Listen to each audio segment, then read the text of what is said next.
Right, I've thought long and hard about this, about whether to do it or whether not to do it.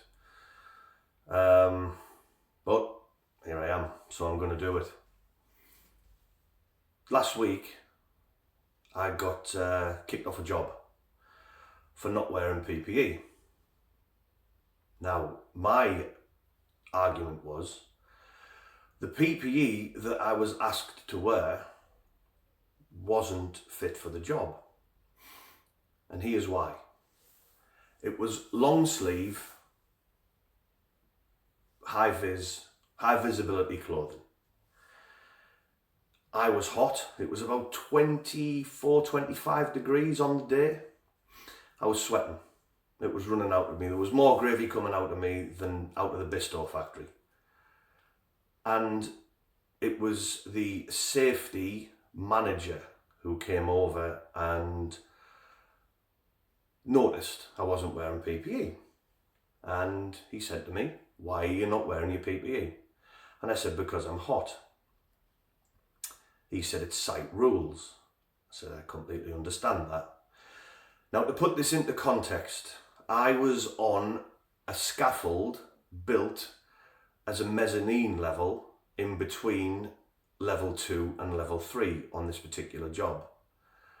I was surrounded by containment rack for other cables and various goings on around me. There was steel beams and structure and whatever else.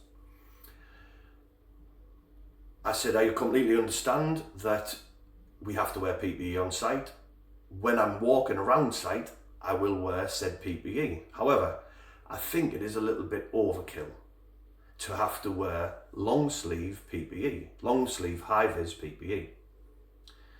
To which he replied, "Oh no, I digress." I said, "I'm hot. My skin sweats, my body sweats onto my skin. The sweat evaporates, which then cools my body down. Whilst I'm wearing long sleeve PPE, I can't sweat. All that happens is I stay warm and I know some people don't like this word, but I stay moist, right?" So I argued the case of why I should be allowed to have my skin on my arms open to the elements to allow me to control my body temperature.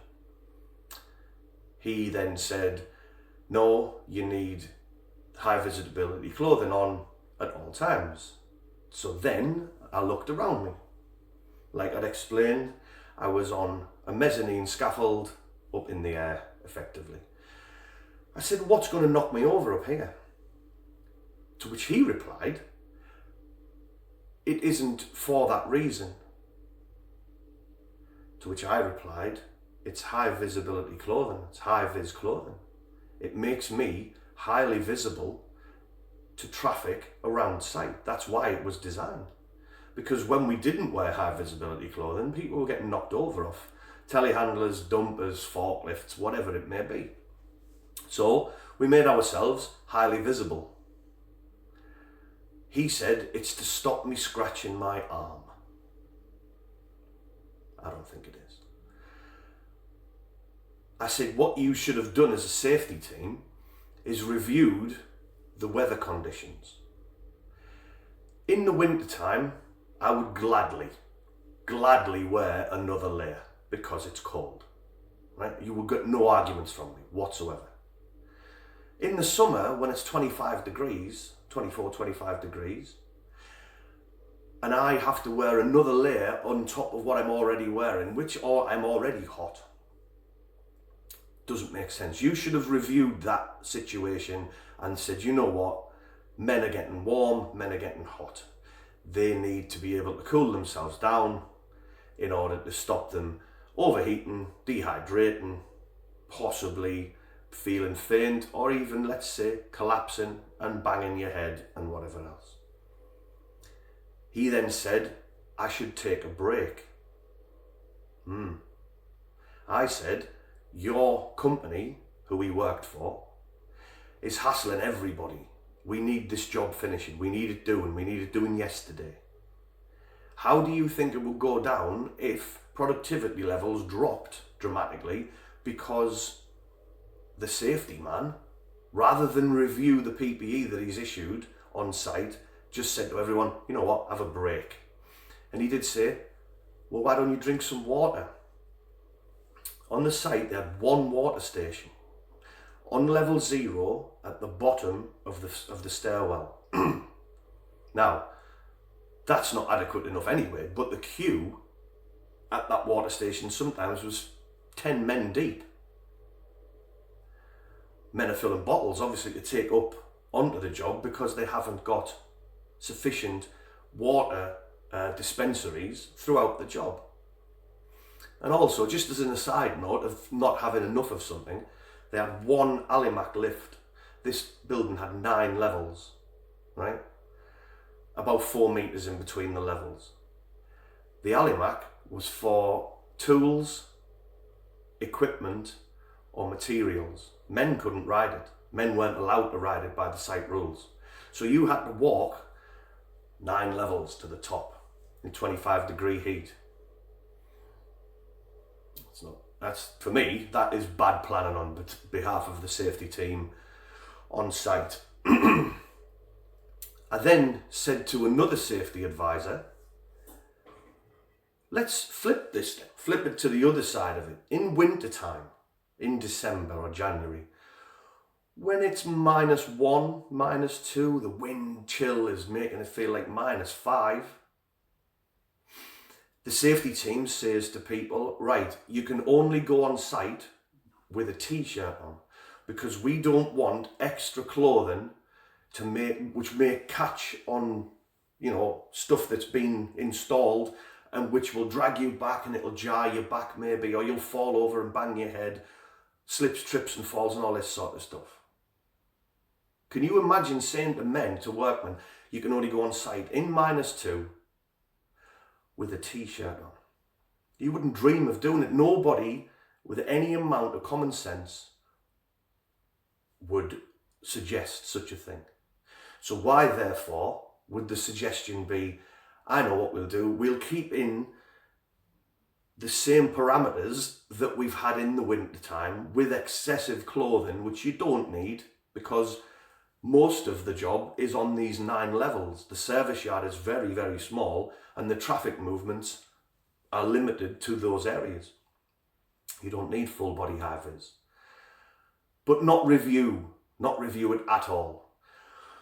But push their agenda onto the working man.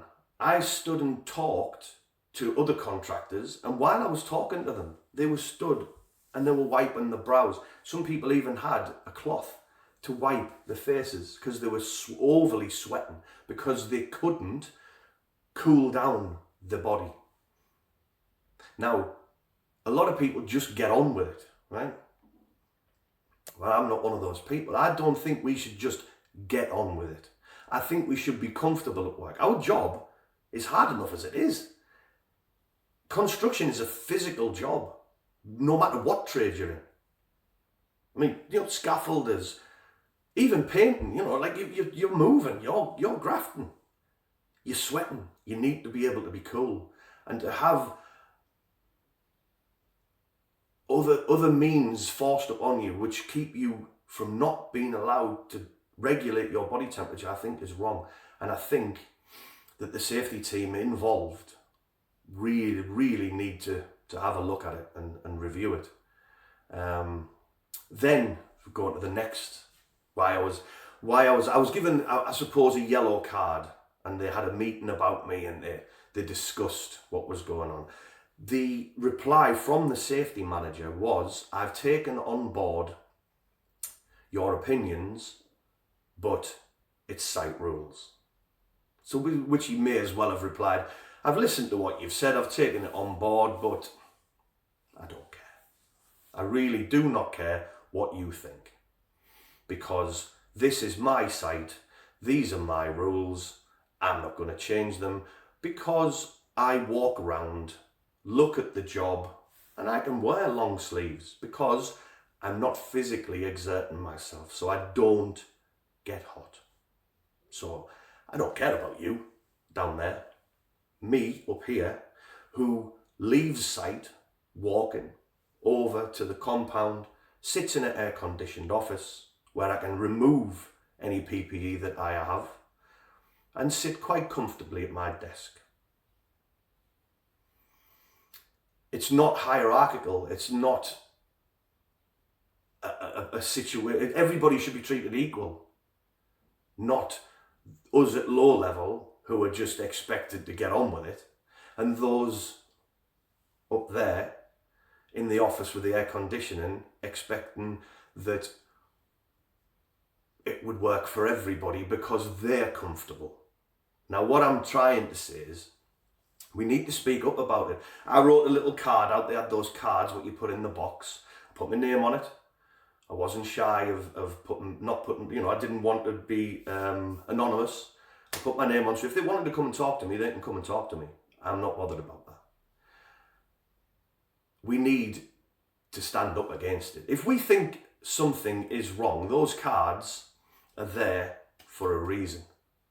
They're there for us to be able to voice our opinions.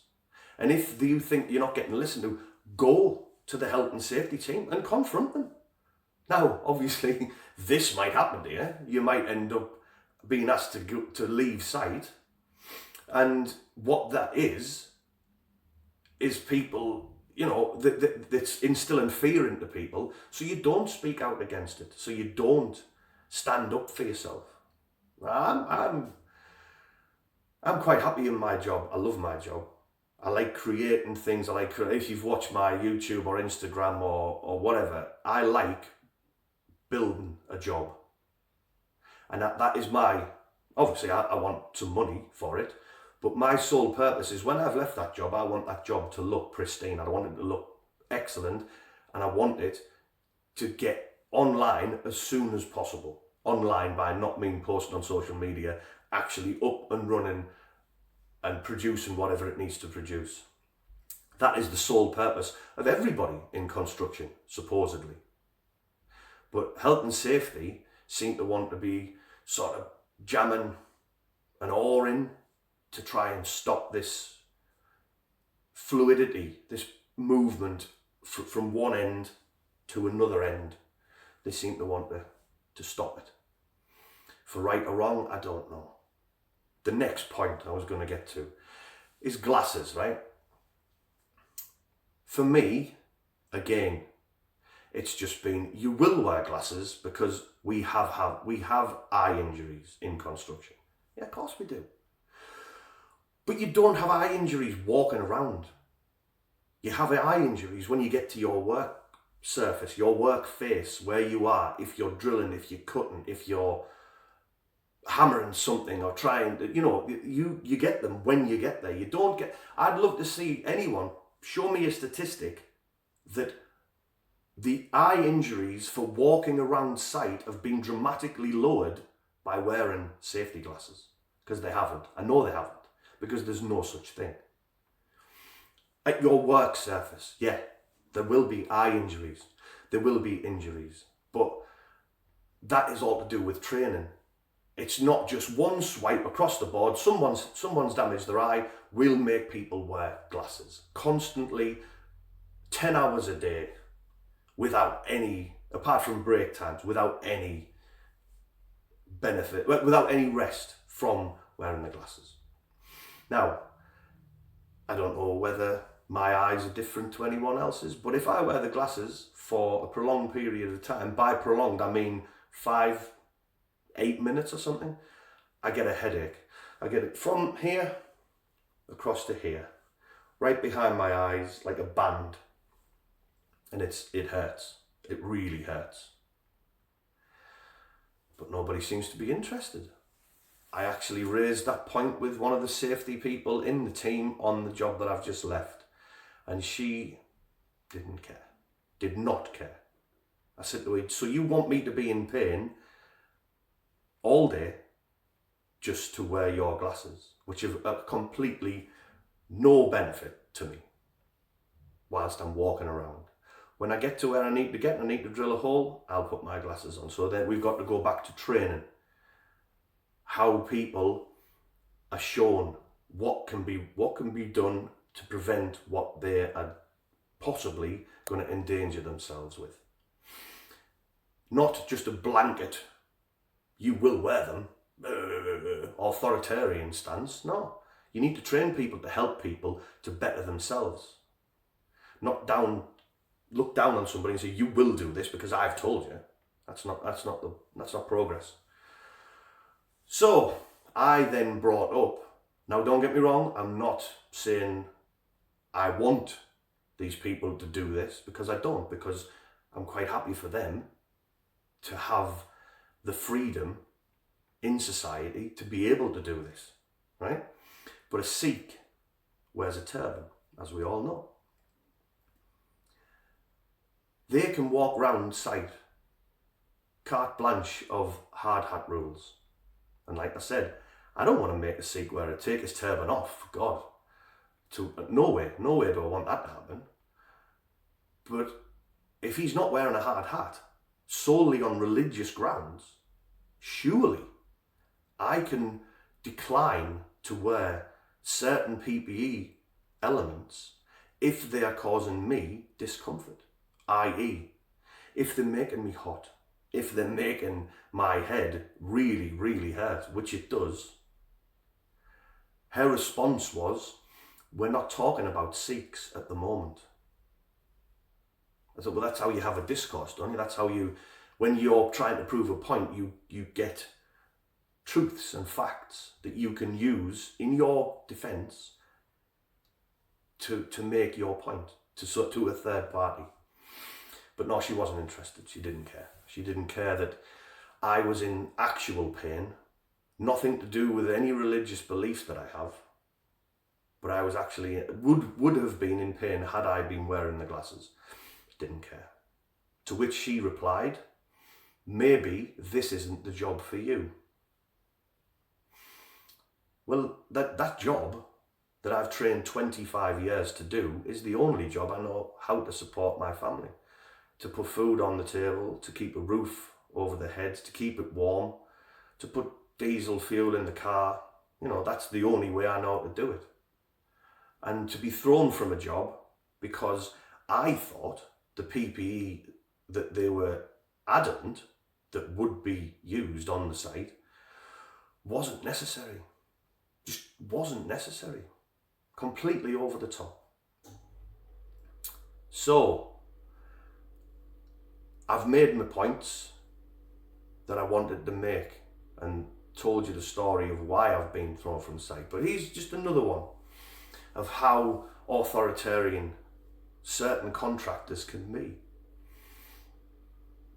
On a road adjacent to the job, this is just a little aside, just so you know what sort of people I was dealing with. On a road which was near the job, people were parking. Men were parking the cars, the vans and whatever. The officers of said company, who was in charge of the job, were on that street. They had limited off-street parking. So what they said was, if any contractors are found parking the cars or vehicles on this particular road, they will be red carded. Now, I have never ever heard a contractor, a major contractor, have any jurisdiction over the roads and highways of a country or of a county or of a governing body, right?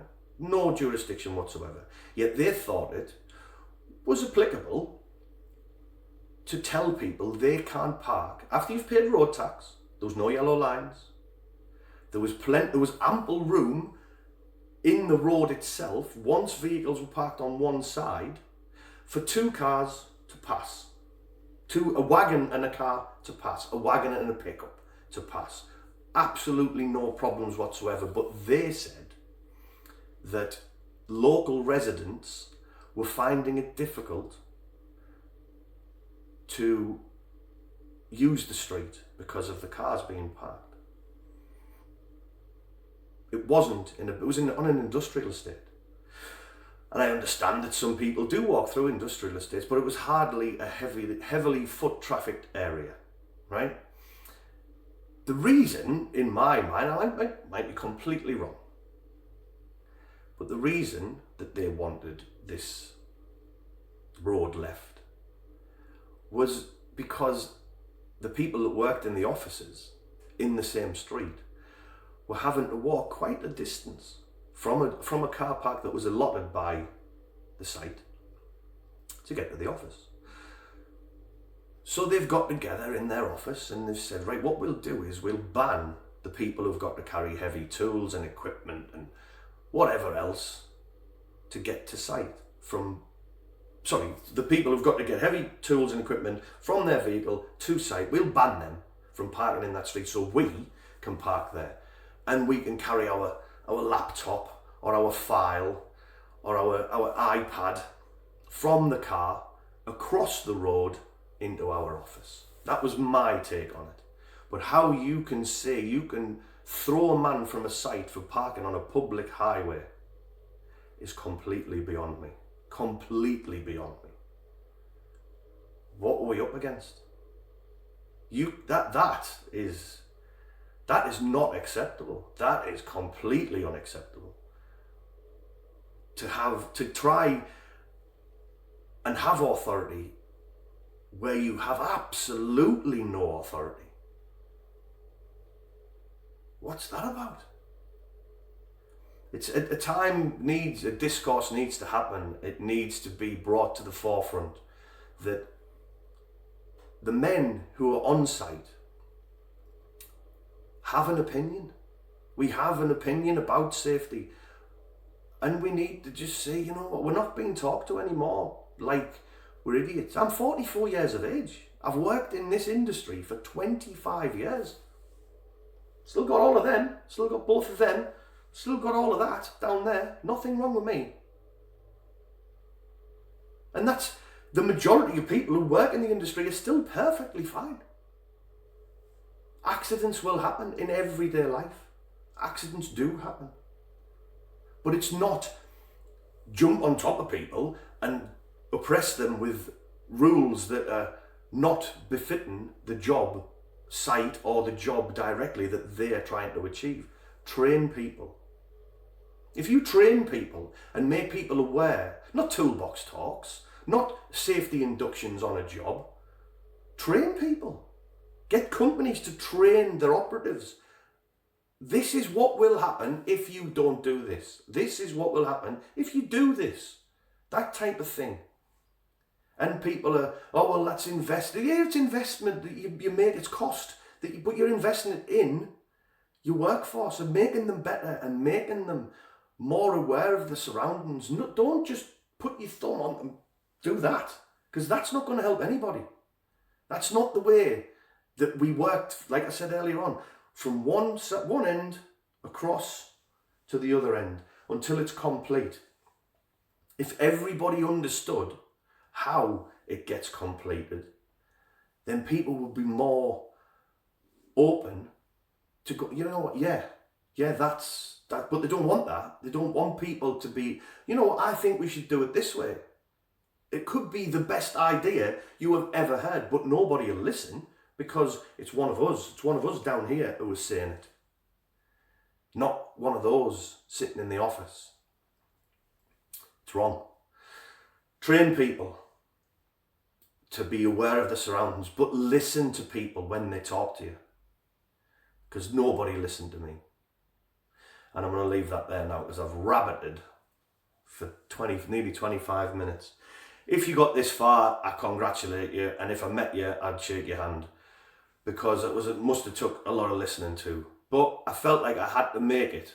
I felt like I had to put my opinions across.